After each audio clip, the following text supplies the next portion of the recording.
Chapitre 6. Le château de Baskerville.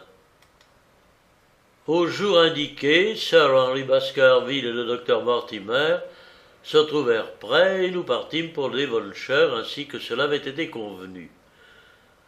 Sherlock Holmes m'accompagna à la gare afin de me donner en voiture ses dernières instructions. « Oh, je ne vous troublerai pas, me dit-il, par l'exposé de mes théories ou par la confidence de mes soupçons. Je désire simplement que vous me teniez au courant des faits jusque dans leurs plus petits détails. Reposez-vous sur moi du soin d'en tirer les déductions qu'ils comporteront. » « Et quelle espèce de faits dois-je vous communiquer, demandai-je. « Oh, tous ceux qui vous paraîtront toucher à l'affaire, même de loin. Renseignez-moi sur les relations du jeune Baskerville avec ses voisins et sur tout ce que vous pourrez recueillir de nouveau concernant la mort de Sir Charles. Je me suis livré ces jours derniers à quelques enquêtes dont le résultat, je le crains fort, aura été négatif. Une seule chose me semble certaine. M. James Desmond, l'héritier présomptif, est un parfait galant homme. Cette persécution n'émane pas de lui. Nous devons donc éliminer ce clergyman de nos calculs. Il ne reste plus que les personnes qui entourent Sir Henry Baskerville sur la lande. Mais ne pensez-vous pas qu'il serait bon de se débarrasser immédiatement du couple Barrymore? Non, nous commettrions une faute. Innocent, ce serait une cruelle injustice, et coupable, ce serait renoncer à la possibilité de les confondre. Non, non, conservons-les sur notre liste de suspects.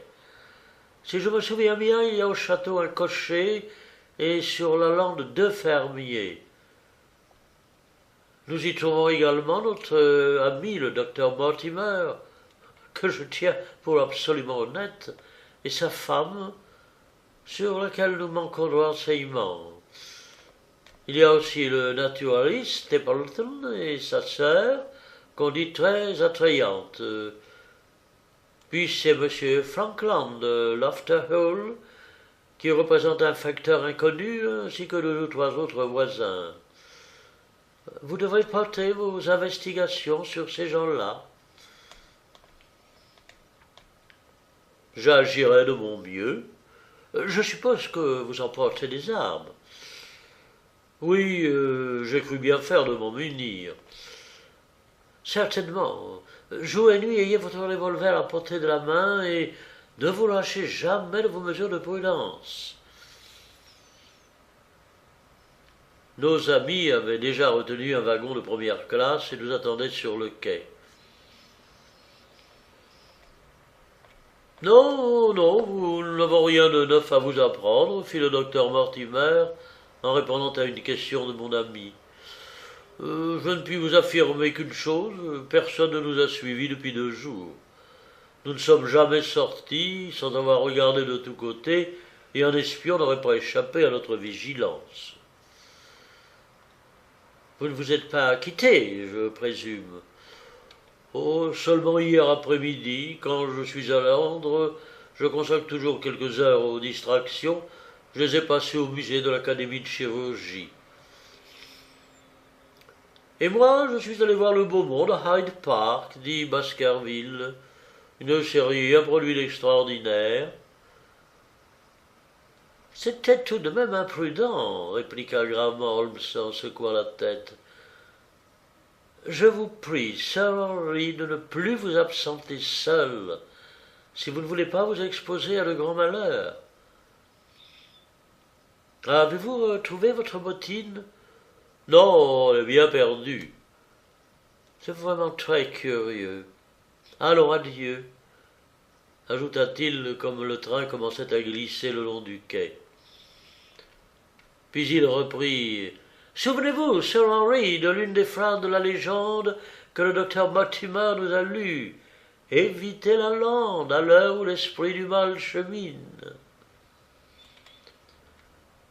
Je passai la tête par la portière pour regarder encore le quai que nous avions déjà laissé bien loin derrière nous, et j'aperçus la grande silhouette de Sherlock Holmes, immobile et tournée vers nous. Le voyage me parut court et agréable. J'employais le temps à faire plus ample connaissance avec mes compagnons et à jouer avec le caniche de Mortimer. Peu d'heures après notre départ, le sol changea de couleur, de brun il devint rougeâtre, le granit avait remplacé la pierre calcaire. Des vaches rousses ruminaient dans de grands pâturages, dénotant un pays plus fertile mais plus humide. Le jeune Baskerville, le visage collé aux vitres du wagon, contemplait avec intérêt le paysage et s'enthousiasmait à la vue des horizons familiers du Devonshire. « Oh, depuis que j'ai quitté l'Angleterre, dit-il, j'ai parcouru la moitié du monde, mais je n'ai jamais rien trouvé de comparable à ceci. » Bon, il est rare de rencontrer un habitant du Devonshire, fis-je observer, qui ne soit pas épris de son comté. Cela dépend tout autant de l'individu que du comté, repartit Mortimer. Un examen superficiel de notre ami révèle chez lui la tête du Celte, où sont fortement développées les bosses de l'enthousiasme et de l'attachement. Le crâne du pauvre Sir Charles présentait les particularités d'un type très rare, moitié gaélique et moitié hibernien. Vous étiez fort jeune, n'est-ce pas, Sir Henry, lorsque vous vîntes au château de Baskerville pour la dernière fois? À la mort de mon frère, j'avais une dizaine d'années, et je ne suis jamais venu au château. Nous habitions un petit hôtel sur la côte méridionale de l'Angleterre. Je suis parti de là pour rejoindre un ami en Amérique. La contrée que nous traversons est aussi nouvelle pour moi que pour le docteur Watson. Cela vous explique l'extrême curiosité que la lande excite en moi. Vous allez pouvoir la satisfaire, dit Mortimer, en désignant la fenêtre du wagon.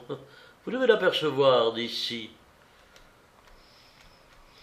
Dans le lointain, au-dessus de la verdure des champs et dominant une pente boisée, se dressait une colline grise, mélancolique, terminée par une cime dentelée dont les arêtes à cette distance perdaient de leur netteté et de leur vigueur. Cela ressemblait à quelque paysage fantastique entrevu à travers un rêve. Baskerville tint longtemps les yeux fixés sur ce coin du ciel, et je lus sur son visage mobile l'impression que faisait sur son esprit la vue de cette contrée où ceux de sa race avaient vécu si longtemps et avaient laissé de si profondes traces de leur passage.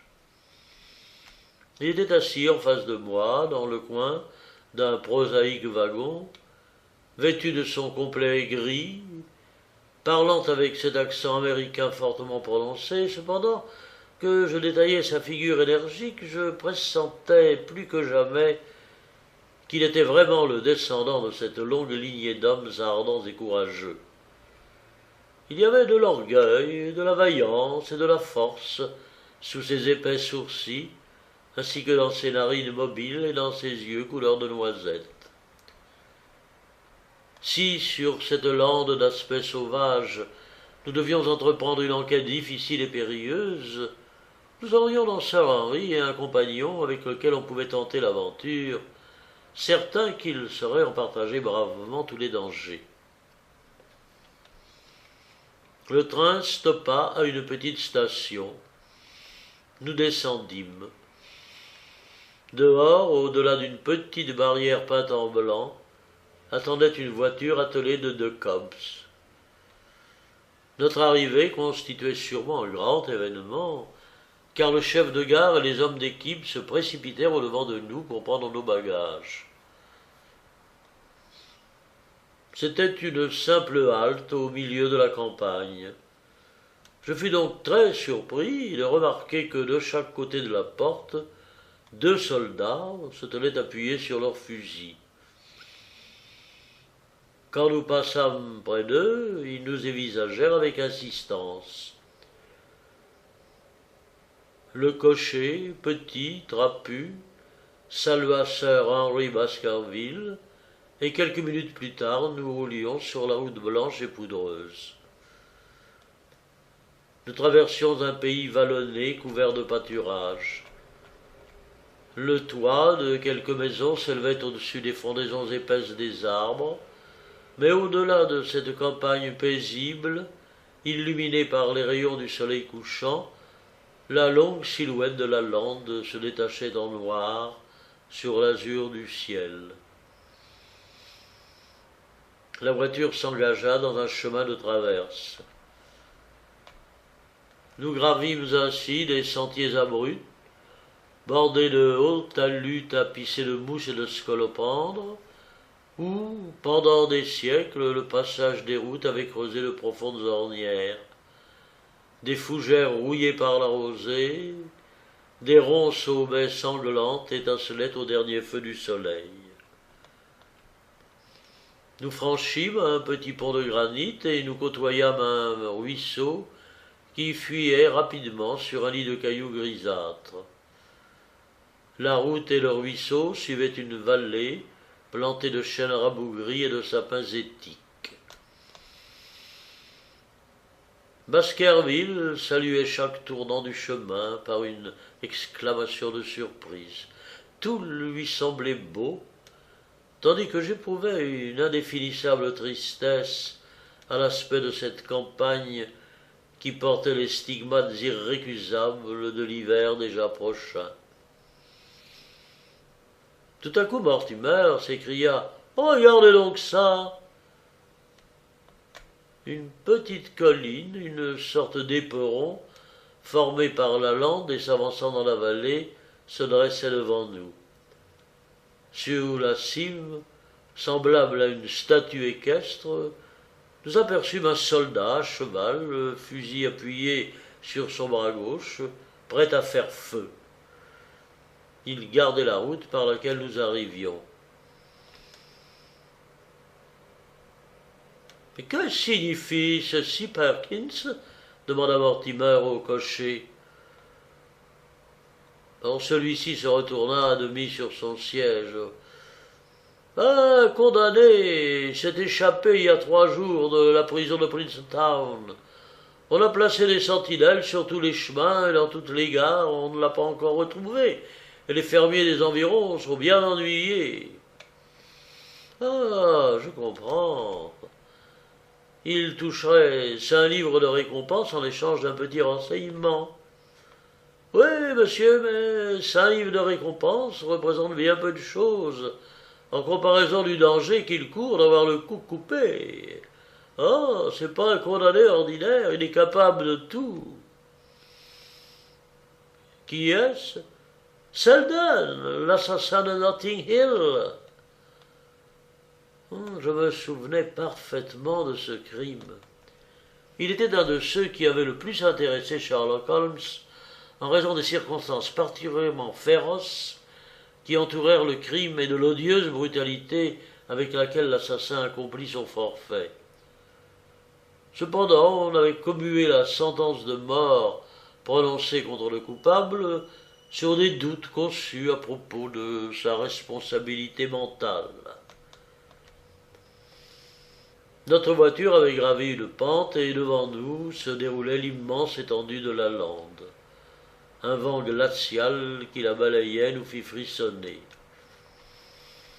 Ainsi donc, quelque part sur cette plaine désolée, se terrait comme une bête sauvage cette infernale créature dont le cœur devait maudire l'humanité qu'il avait rejetée de son sein. Il ne manquait plus que cela pour compléter la lugubre impression produite par cette vaste solitude, cette bise glacée et ce ciel qui s'assombrissait davantage à chaque instant. Sir Henry Baskerville lui-même devint taciturne et serra plus étroitement autour de lui les pans de son manteau. Maintenant, les plaines fertiles s'étendaient derrière et au-dessous de nous. Nous voulûmes les contempler une dernière fois. Les rayons obliques du soleil abaissés sur l'horizon teintaient d'or les eaux du ruisseau et faisaient briller la terre rouge, fraîchement remuée par le soc de la charrue.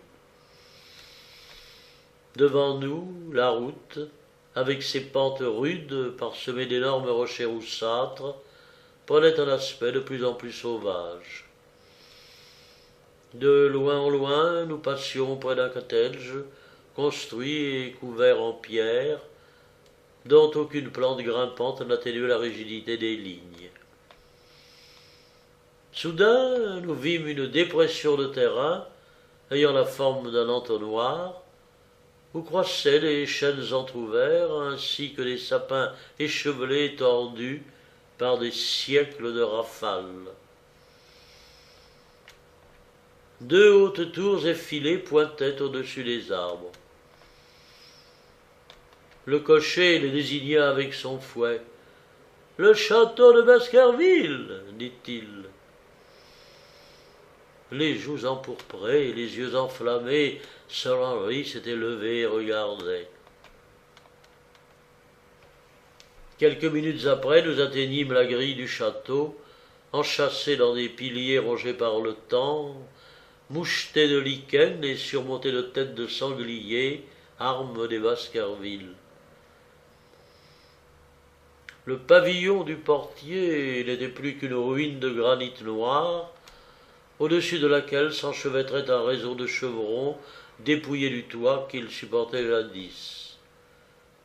En face s'élevait un nouveau bâtiment dont la mort de Sir Charles avait arrêté l'achèvement. La porte s'ouvrait sur une avenue où les roues de la voiture s'enfoncèrent dans un lit de feuilles mortes. Les branches des arbres séculaires qui l'abordaient se rejoignaient au-dessus de nos têtes pour former comme un sombre tunnel. Baskerville frissonna en apercevant cette lugubre allée à l'extrémité de laquelle on découvrait le château. « Si, demanda-t-il à voix basse. « Non, l'allée des Ifs se trouve de l'autre côté. » Je ne m'étonne pas que dans un endroit pareil, l'esprit de mon oncle se soit détraqué. Il n'en faut pas davantage pour déprimer un homme. Avant 6 mois, j'aurais installé là, ainsi que devant le château, une double rangée de lampes électriques. L'avenue aboutissait à une large pelouse au-delà de laquelle on distinguait le château. À la clarté pâlissante de ce soir d'automne, je vis que le centre était formé par une construction massive avec un portail formant saillie. La façade disparaissait sous les lierres. Les fenêtres et quelques écussons aux arbres des Baskerville coupaient çà et là l'uniformité de cette sombre verdure.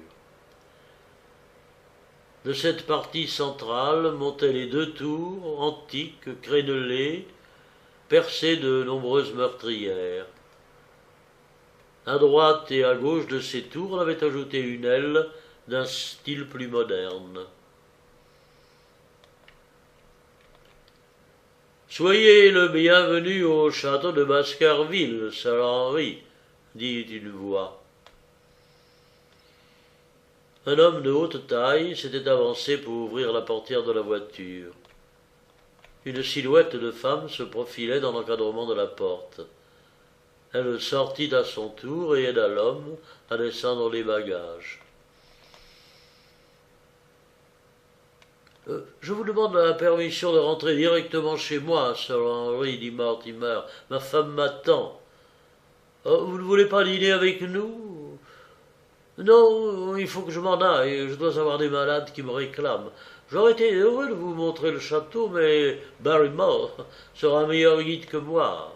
Au revoir, et si je puis vous rendre service, n'hésitez pas à me faire appeler à toute heure du jour ou de la nuit.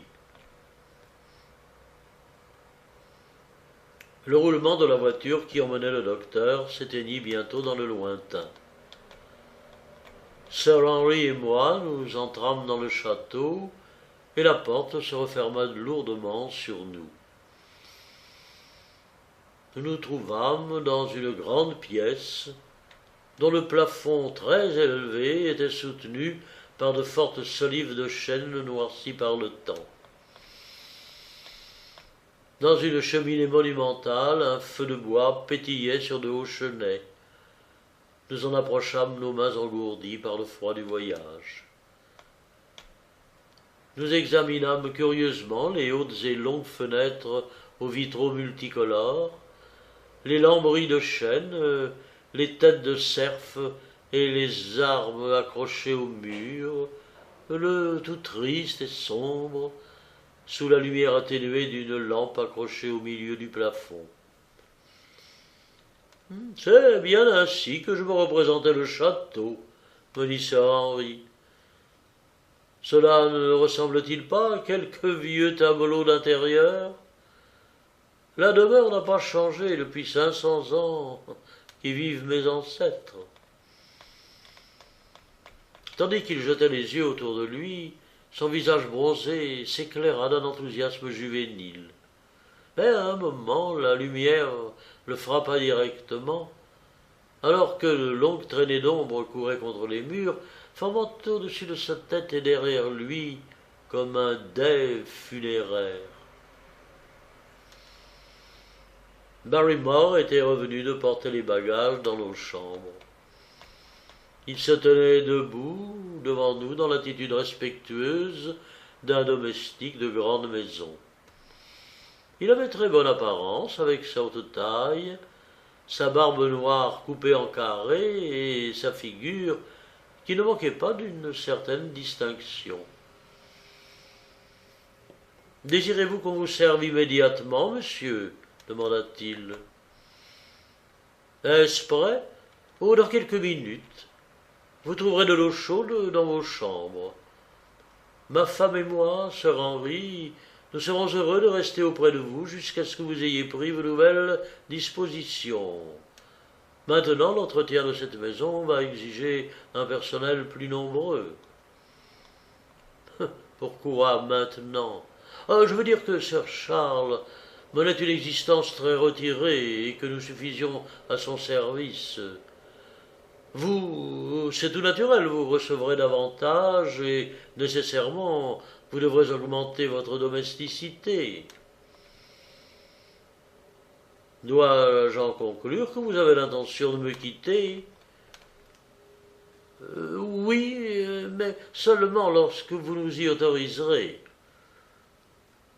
Mais votre famille n'est-elle pas au service des Baskerville depuis plusieurs générations ? Je regretterais de commencer ma vie ici en me séparant de serviteurs tels que vous. Je crus découvrir quelques traces d'émotion sur le pâle visage du valet de chambre. « Ma femme et moi, nous partageons ce sentiment, reprit Barrymore, mais, à dire vrai, nous nous étions très attachés à Sir Charles. Sa mort nous a donné un coup doux et nous avons rendu pénible la vue de tous ces objets qui lui appartenaient. Je crains que nous ne puissions plus supporter le séjour du château. Et qu'avez-vous l'intention de faire ? Nous sommes décidés à entreprendre quelques petits commerces. La générosité de Sir Charles nous en a procuré les moyens. Ces messieurs veulent-ils que je les conduise à leur chambre ? Une galerie courait autour du hall. On y accédait par un escalier à double révolution. De ce point central, 2 corridors, sur lesquels s'ouvraient les chambres, traversaient toute la longueur du château. Ma chambre était située dans la même aile que celle de Sir Henry et presque porte à porte. Ces pièces étaient meublées d'une façon plus moderne que le reste de la maison. Le papier clair et les innombrables bougies allumées un peu partout effacèrent en partie la sombre impression ressentie de notre arrivée. Mais la salle à manger qui communiquait avec le hall était pleine d'ombre et de tristesse. On dressait encore la table sur une espèce d'estrade autour de laquelle devaient autrefois se tenir les domestiques. À l'une des extrémités de la pièce, une loggia réservée pour des musiciens dominait la salle. À la lueur des torches et avec la haute liesse des banquets du bon vieux temps, cet aspect pouvait être adouci.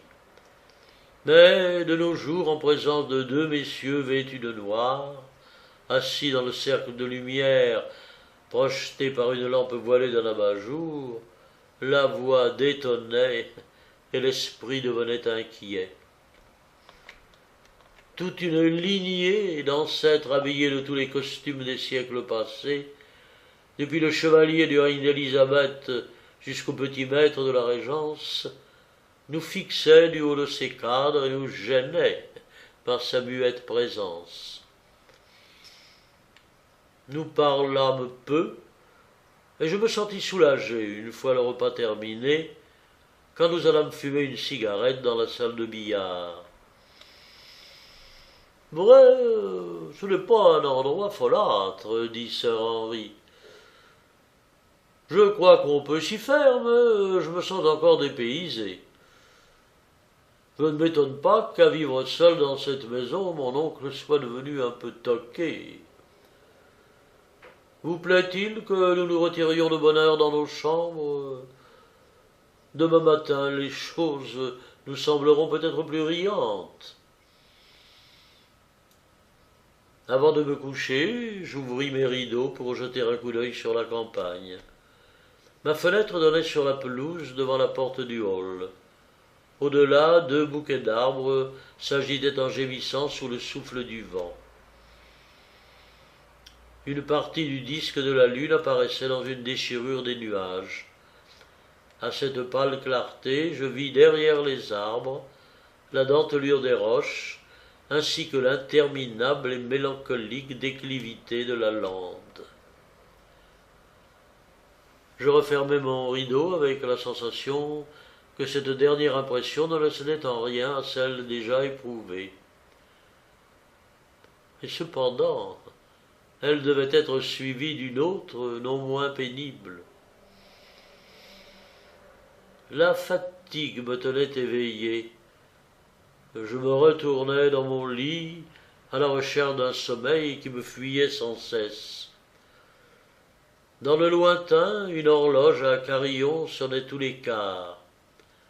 Elle rompait seule le silence de mort qui pesait sur la maison. Tout à coup, un bruit parvint à mon oreille, distinct, sonore, reconnaissable. C'était un gémissement de femme, le gémissement étouffé de quelqu'un en proie à un inconsolable chagrin. Je me dressai sur mon séant et j'écoutais avidement.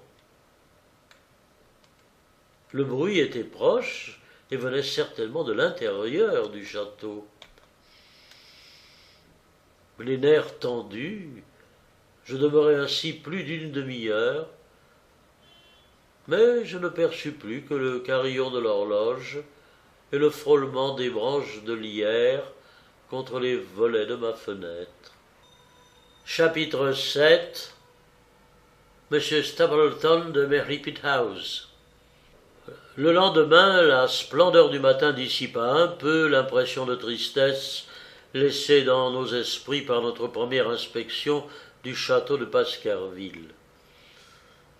Pendant que je déjeunais avec Sir Henry, le soleil éclaira les fenêtres à meneaux, arrachant des teintes d'aquarelle à tous les vitraux armoriés qui les garnissaient, et sous ces rayons dorés, les sombres lambris prenaient l'éclat du bronze.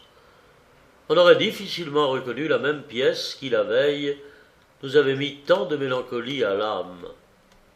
« Je crois, dit le baronnet, que nous ne devons nous en prendre qu'à nous-mêmes de ce que nous avons éprouvé hier. La maison n'y était pour rien. Le voyage nous avait fatigués, notre promenade en voiture nous avait gelés. Tout cela avait influé sur notre imagination. Ce matin, nous voilà reposés, bien portants, et tout nous paraît plus gai. Je ne suis pas de votre avis, répondis-je, en ce qui concerne le jeu de notre imagination. Ainsi n'avez-vous pas entendu quelqu'un, ou une femme, je crois, pleurer toute la nuit? Oui, dans un demi-sommeil, il me semble bien avoir entendu ce bruit, mais j'ai écouté un instant, et le silence s'étant rétabli, j'en ai conclu que je rêvais.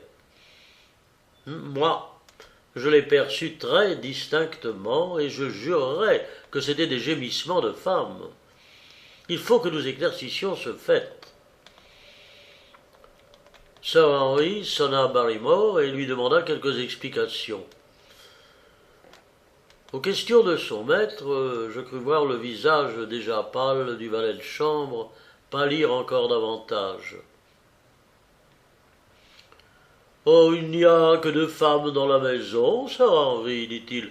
La fille de cuisine qui couche dans l'autre aile du château et ma femme. Je puis vous affirmer qu'elle est absolument étrangère au bruit dont vous parlez. » Le domestique mentait certainement, car après le déjeuner, je rencontrai madame Barrymore dans le corridor. Elle se trouvait en pleine lumière. C'était là une grande femme impassible, aux traits accentués, ayant sur les lèvres un pli amer. Elle avait les yeux rouges, et à travers ses paupières gonflées, son regard se posa sur moi. Oh, elle avait dû pleurer toute la nuit, et s'il en était ainsi, son mari ne pouvait l'ignorer. Alors pourquoi avait-il accepté le risque de cette découverte en déclarant le contraire? Pourquoi ce ton affirmatif, et pourquoi, surtout, sa femme pleurait-elle si convulsivement? Déjà, une atmosphère de mystère et d'obscurité se formait autour de cet homme au teint pâle, porteur d'une superbe barbe noire. N'était-ce pas lui qui le premier avait découvert le cadavre de Sir Charles Baskerville? N'était-il pas le seul témoin qui put nous renseigner sur les circonstances de la mort du vieux gentilhomme? Et qu'y avait-il d'impossible à ce qu'il fût le voyageur entrevu dans le cab à Londres? Sa barbe ressemblait étonnamment à celle de l'inconnu. Le cocher nous avait bien dépeint son client comme un homme plutôt petit, mais ne pouvait-il pas s'être trompé? Comment tirer cette affaire au clair? Évidemment, le plus pressé était d'interroger le directeur du bureau de poste de Grimpen et de savoir si le télégramme adressé à Barrymore lui avait été remis en main propre. Quelle que fût la réponse, j'aurais au moins un détail à communiquer à Sherlock Holmes. Sir Henry avait de nombreux documents à compulser. Je mis à profit ce temps pour exécuter mon projet. Une promenade très agréable sur la lande me conduisit à un petit hameau, au milieu duquel s'élevaient 2 constructions de meilleure apparence que les autres. L'une était l'auberge, l'autre la maison du docteur Mortimer. Le directeur de la poste, qui se livrait également au commerce de l'épicerie, se souvenait fort bien du télégramme.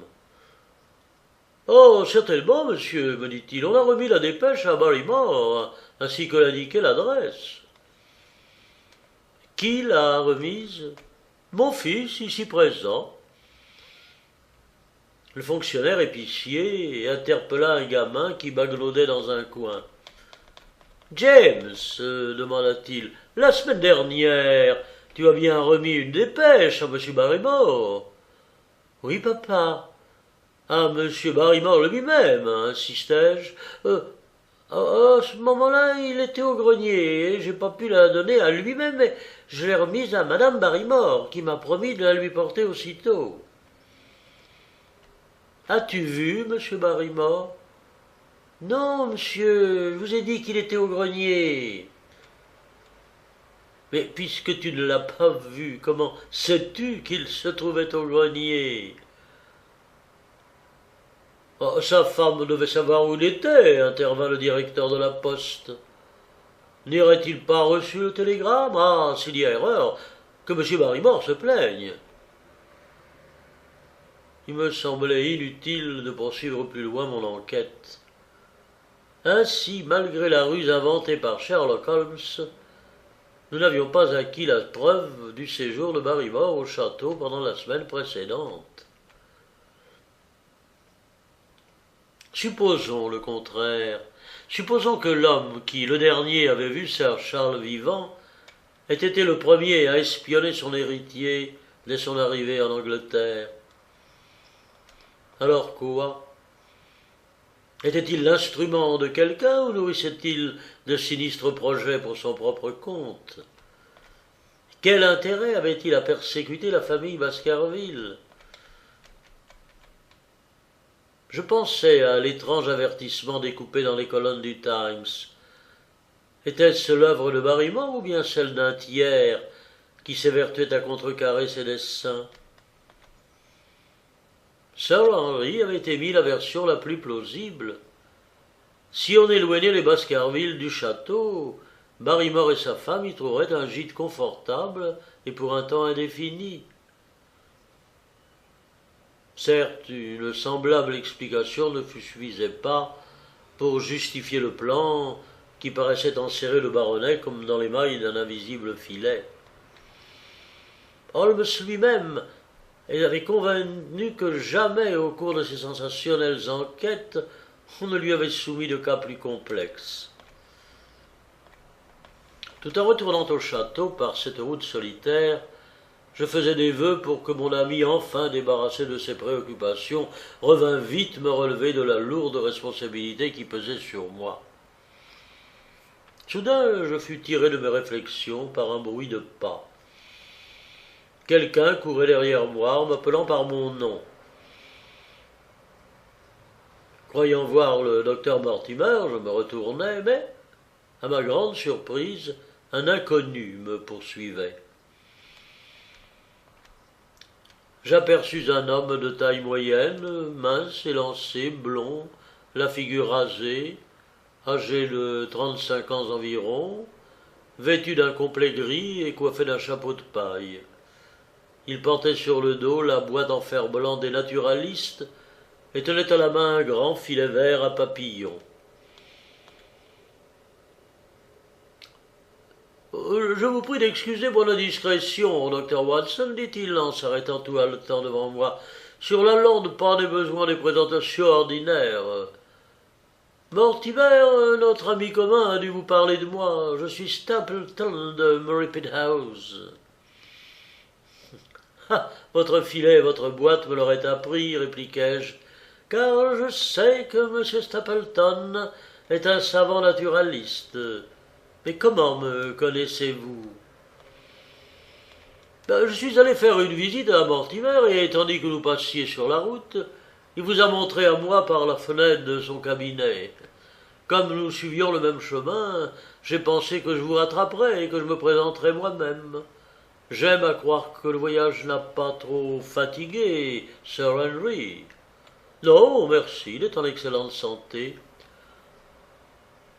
Tout le monde ici redoutait qu'après la mort de Sir Charles, le nouveau baronnet ne vint pas habiter le château. C'est beaucoup demander à un homme jeune et riche de s'enterrer dans un pareil endroit, et je n'ai pas à vous dire combien cette question intéressait la contrée. Sir Henry, je suppose, ne partage pas les craintes superstitieuses du populaire. Oh, je ne pense pas. Vous connaissez certainement la légende de ce maudit chien que l'on accuse d'être le fléau de la famille. Oui, on me l'a conté. Oh, les paysans de ces parages sont extraordinairement crédules. Beaucoup jureraient avoir rencontré sur la lande ce fantastique animal.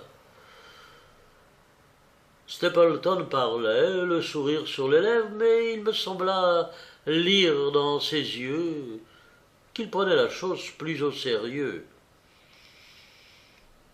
Il reprit. « Oh, cette histoire hantait l'imagination de Sir Charles, et je suis sûr qu'elle n'a pas été étrangère à sa fin tragique. Comment cela? Ses nerfs étaient tellement exacerbés que l'apparition d'un chien quelconque devait produire un effet désastreux sur son cœur mortellement atteint. J'imagine qu'il a réellement vu quelque chose de ce genre dans sa dernière promenade le long de l'allée des Ifs. J'appréhendais sans cesse un malheur, car j'aimais beaucoup Sir Charles, et je lui savais le cœur très malade. Comment l'aviez-vous appris? Par mon ami, le docteur Mortimer. Alors, vous croyez qu'un chien a poursuivi Sir Charles et que la peur a occasionné sa mort? Pouvez-vous me fournir une meilleure explication? Il ne m'appartient pas de conclure. Quelle est l'opinion de M. Sherlock Holmes? Pendant quelques secondes, cette question me coupa la parole. Mais un regard sur la figure placide et sur les yeux assurés de mon compagnon me montra qu'elle ne cachait aucune arrière-pensée. Nous essayerions vainement de prétendre que nous ne nous connaissons pas, Dr. Watson, continua Stapleton. Les hauts faits de votre ami le détective sont parvenus jusqu'à nous, et vous ne pouviez les célébrer sans nous rendre vous-même populaires.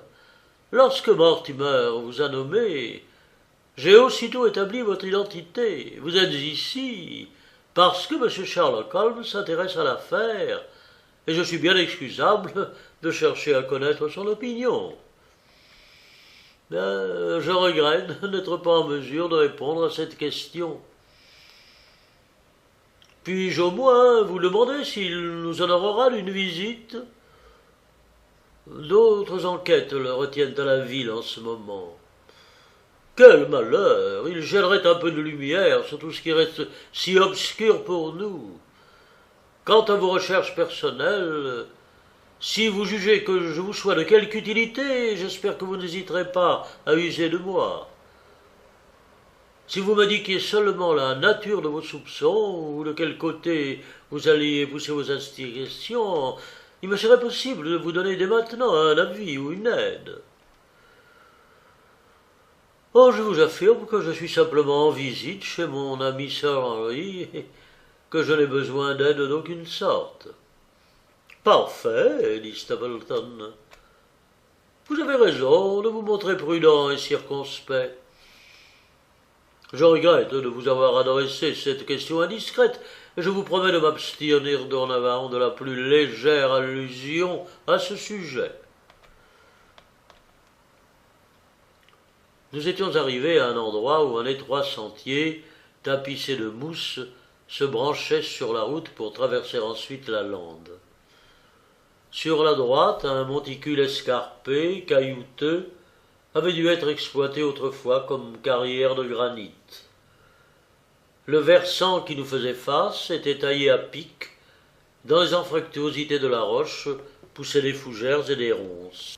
Dans le lointain, un panache de fumée montait perpendiculairement dans le ciel. « Quelques minutes de marche dans ce sentier perdu nous conduirons à Merripit House, dit Stapleton.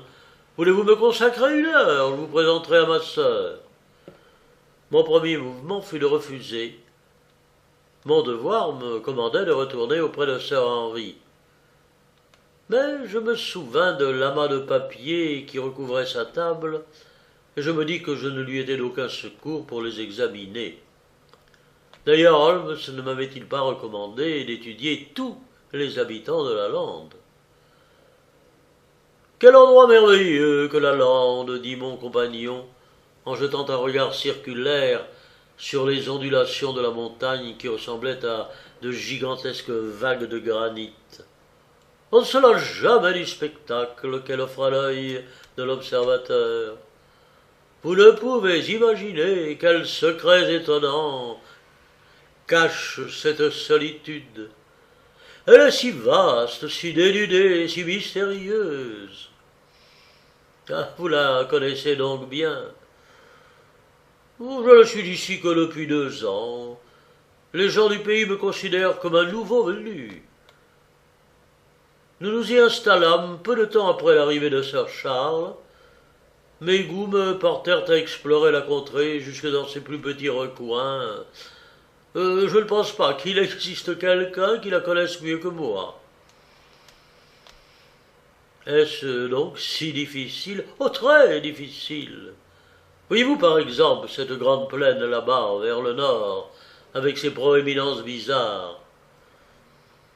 Qu'y trouvez-vous de remarquable? On y piquerait un fameux galop. Naturellement, vous deviez me répondre cela. Mais que de vie humaine cette erreur n'a-t-elle pas déjà coûté? Apercevez-vous ces places vertes disséminées à sa surface? Le sol paraît y être plus fertile. Stapleton se mit à rire. C'est la grande fondrière de Grimpen, fit-il. Là-bas, un faux pas conduit à une mort certaine, homme ou bête. Pas plus tard qu'hier. J'ai vu s'y engager un des chevaux qui errent sur la lande. Il n'en est plus ressorti.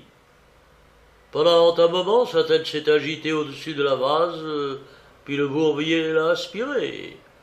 On ne la traverse pas sans danger dans la saison sèche. Mais après la saison d'automne, l'endroit est terriblement dangereux. Et cependant, je puis m'y promener en tous sens et en sortir sans encombre. Tenez, voilà encore un de ces malheureux chevaux. Une forme brune allait et venait au milieu des ajoncs. Tout à coup, une encolure se dressa, en même temps qu'un hennissement lugubre réveilla tous les échos de la lande. Je me sentis frissonner de terreur, mais les nerfs de mon compagnon me parurent beaucoup moins impressionnables que les miens. « C'en est fini, me dit-il. La fondrière s'en est emparée. Cela fait 2 en 2 jours. Et ils se seront suivis de bien d'autres. Pendant la sécheresse, ils ont l'habitude d'aller brouter de ce côté, et lorsqu'ils s'aperçoivent que le sol est devenu moins consistant, la fondrière les a déjà saisis. Et vous dites que vous pouvez vous y aventurer? Oui, il existe 1 ou 2 sentiers dans lesquels un homme courageux peut se risquer. Je les ai découverts. Mais quel désir vous poussait donc à pénétrer dans un lieu si terrible? Regardez ces monticules, au-delà. Ils représentent de vrais îlots de verdure, découpés dans l'immensité de la fondrière. C'est là qu'on rencontre les plantes rares et les papillons peu communs. Si le cœur vous dit d'aller les y chercher, quelques jours, j'essaierai. Stapleton me regarda avec étonnement. « Oh, nom du ciel !» s'écria-t-il, « abandonnez ce funeste projet. Je vous affirme que vous n'avez pas la plus petite chance de vous tirer de là vivant. Je n'y parviens qu'en me servant de points de repère très compliqués. »« Ah, fis-je, et qu'y a-t-il encore ?»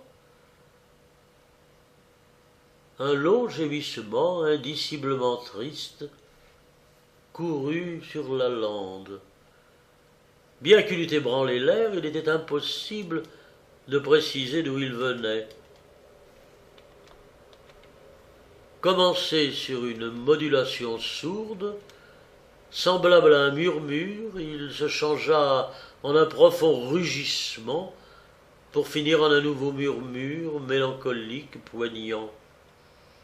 « Ah, curieux endroit, la lande !» répéta Stapleton.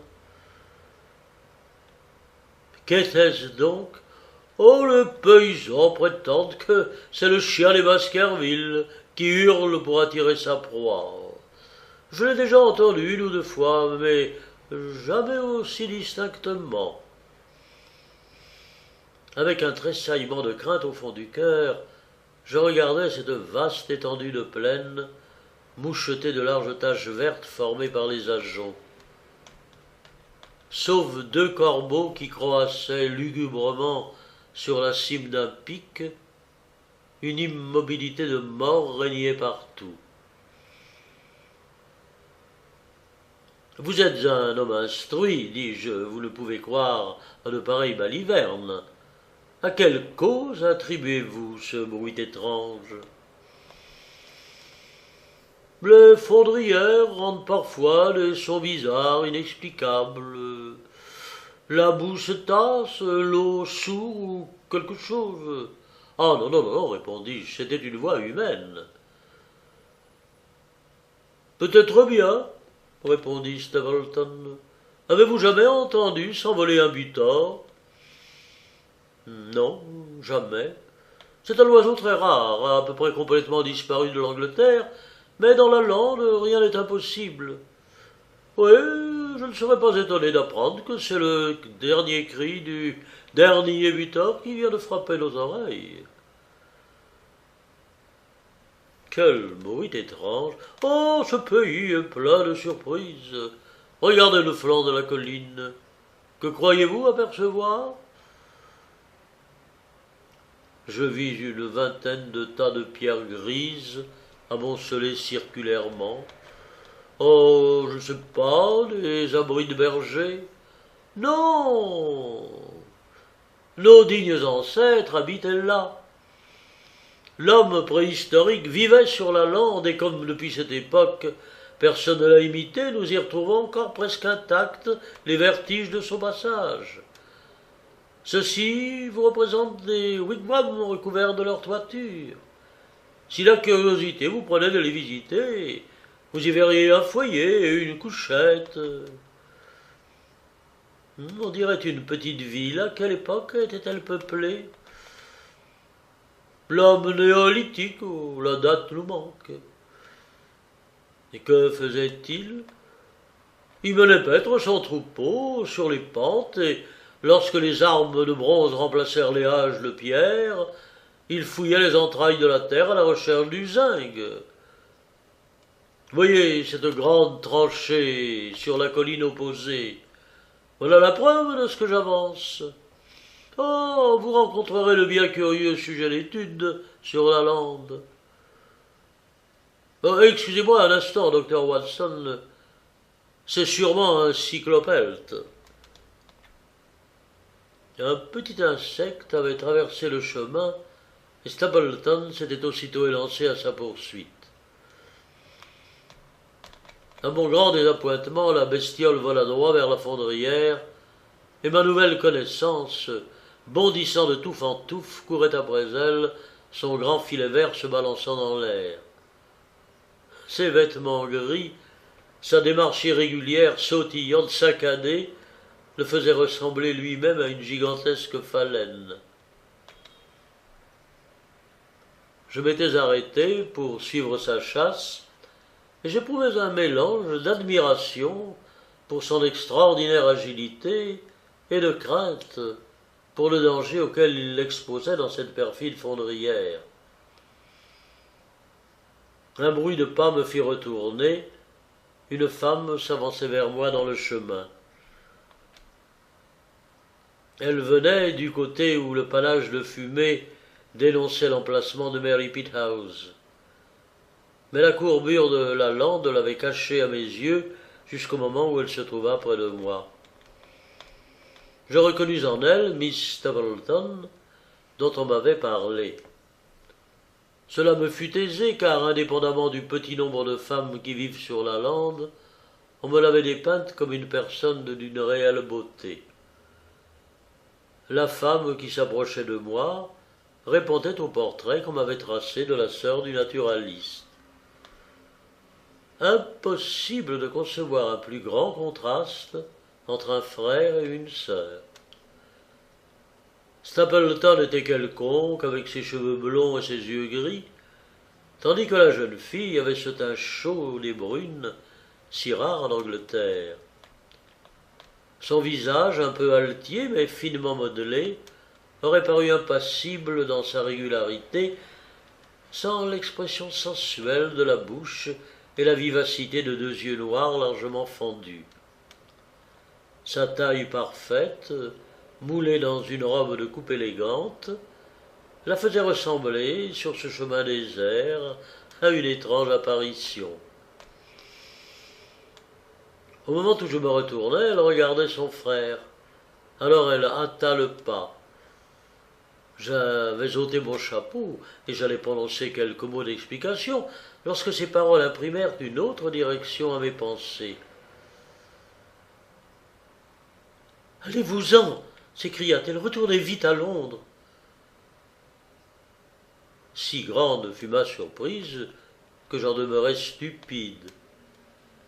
Et me regardant, ses yeux brillaient et son pied frappait le sol avec impatience.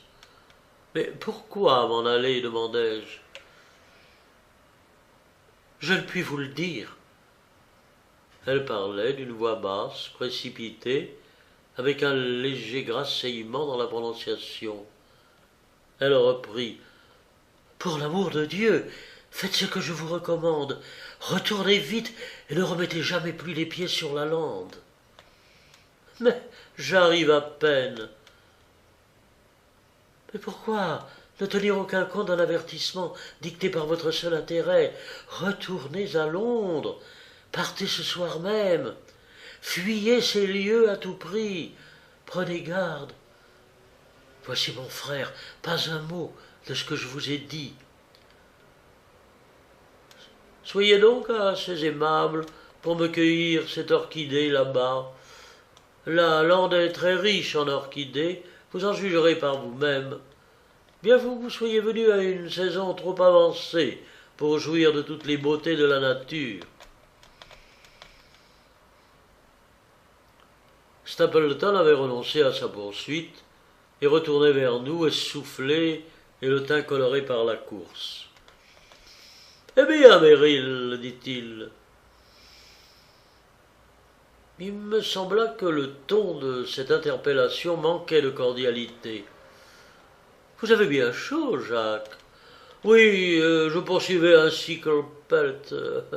Ils sont très rares, surtout à la fin de l'automne. Quel malheur de n'avoir pu le rattraper. » Il parlait avec un air dégagé, mais ses petits yeux gris allaient sans cesse de la jeune fille à moi. « Oh, je vois que les présentations sont faites, continua-t-il. Oui, je disais à Sir Henry qu'il était un peu tard pour admirer les beautés de la lande. »« À qui penses-tu donc parler ?»« Mais à Sir Henry Baskerville. »« Non, non, me récria-t-elle vivement, pas à Sir Henry, mais à un simple bourgeois, son ami. Je me nomme le docteur Watson. » Une expression de contrariété passa sur le visage de Miss Stapleton. « Nous avons joué aux propos interrompus, dit-elle. « Vous n'avez pas eu le temps d'échanger beaucoup de paroles, demanda son frère, avec son même regard interrogateur. Ben, j'ai causé avec le docteur Watson, comme si au lieu d'un simple visiteur, il eût été un habitant permanent de la lande. Que peut lui importer que la saison soit trop avancée pour les orchidées? Nous ferez-vous le plaisir de nous accompagner jusqu'à Merripit House? Ajouta le naturaliste en se tournant vers moi. Quelques instants après, nous arrivions à une modeste maison, ayant autrefois servi d'habitation à un herbager de la lande, mais que l'on avait réparé depuis et modernisé. Un verger l'entourait. Les arbres, comme tous ceux de la lande, s'étaient rabougris et pelés. L'aspect de ce lieu remplissait l'âme d'une vague tristesse. Nous fûmes reçus par un vieux bonhomme qui paraissait monter la garde autour de la maison. À l'intérieur, les pièces étaient spacieuses et meublées avec une élégance qui trahissait le bon goût de la maîtresse de la maison. Tandis que, par la fenêtre entr'ouverte, je jetais un coup d'œil sur le paysage sauvage qui se déroulait devant moi, je me demandais quelle raison avait amené dans ce pays perdu cet homme d'un esprit cultivé et cette superbe créature. Singulier endroit pour y planter ta tente, n'est-ce pas, fit Simpleton, répondant ainsi à ma pensée. Et cependant, nous nous sommes arrangés pour y être heureux, pas vrai, Beryl? Très heureux, répliqua la jeune fille, dont le ton me parut toutefois manquer de conviction. Je dirigeais jadis une école, continua Stapleton, dans le nord de l'Angleterre. Pour un homme de mon tempérament, la besogne était trop machinale et trop dépourvue d'intérêt. Mais j'aimais à vivre ainsi au milieu de la jeunesse, à façonner ces jeunes intelligences à ma guise et à leur inculquer mes idées, mes préférences. La malchance s'en mêla, une épidémie se déclara dans le village et 3 enfants moururent. Mon établissement ne se releva jamais de ce coup et la majeure partie de mes ressources se trouva engloutie. Si je ne regrettais pas la charmante compagnie de mes écoliers, je me réjouirais de cet incident.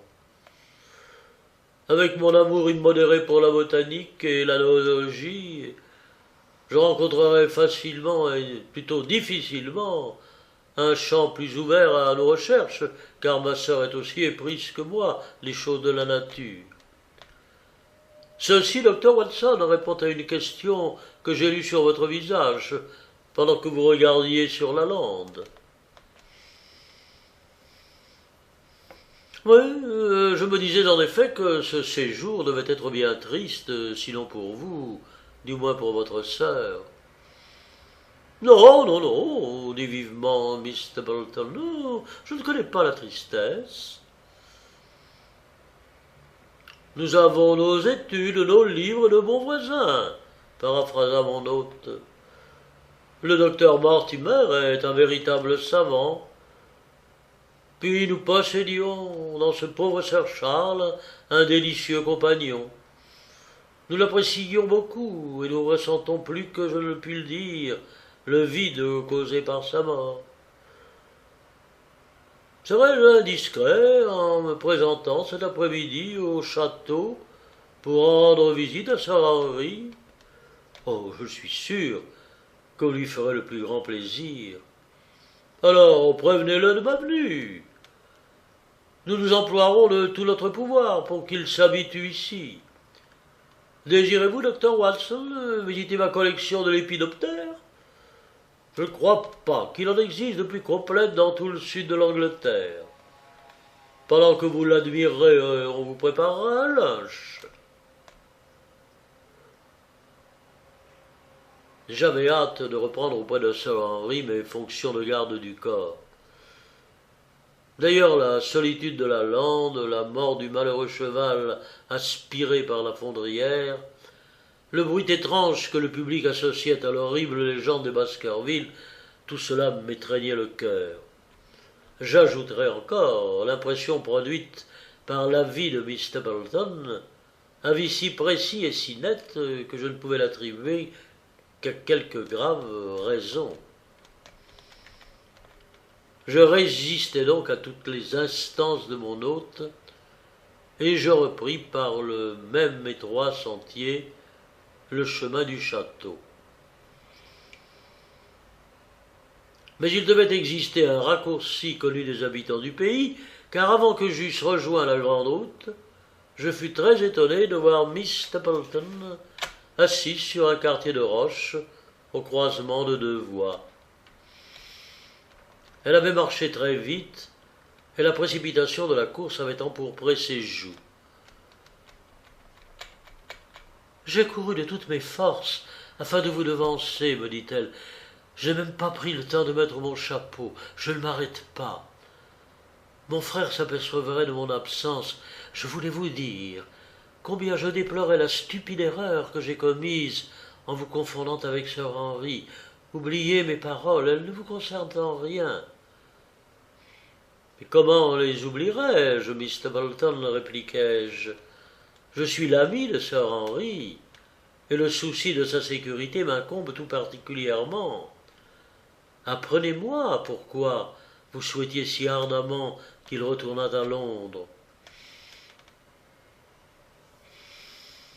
Caprice de femme, docteur Watson. Lorsque vous me reconnaîtrez davantage, vous comprendrez que je ne puisse pas toujours fournir l'explication de mes paroles ou de mes actes. Non, non. Je me rappelle le frémissement de votre voix, l'expression de votre regard. Non, je vous en prie, je vous en supplie, soyez franche, Miss Stapleton. Depuis que j'ai posé le pied sur ce pays, je me sens environné de mystères. La vie sur la lande ressemble à la fondrière de Grimpen. Elle est parsemée d'îlots de verdure, auprès desquels l'abîme vous guette et aucun guide ne s'offre à vous éloigner du danger. Que vouliez-vous dire? Apprenez-le-moi, et je vous promets de communiquer votre avertissement à Sir Henry. Pendant 1 minute, un combat se livra dans l'âme de la jeune fille. Toutefois, ses traits avaient repris leur expression résolue lorsqu'elle me répondit « Oh, vous prêtez à mes paroles plus d'importance qu'elles n'en comportent. La mort de Sir Charles nous a très vivement impressionnés, mon frère et moi. Nous étions très liés. Sa promenade favorite consistait à se rendre chez nous par la lande. Cette espèce de sort qui pesait sur sa famille hantait son cerveau. Et lorsque se produisit le tragique événement, je crus ses craintes fondées jusqu'à un certain point. Quand on annonça qu'un nouveau membre de la famille Baskerville allait habiter le château, mes appréhensions se réveillèrent et j'ai pensé bien faire en le prévenant du danger qu'il courait. Voilà le mobile auquel j'ai obéi. Mais quel est ce danger? Vous connaissez bien l'histoire du chien. Oh, je n'ajoute aucune fois à de pareilles absurdités. J'en ajoute, moi.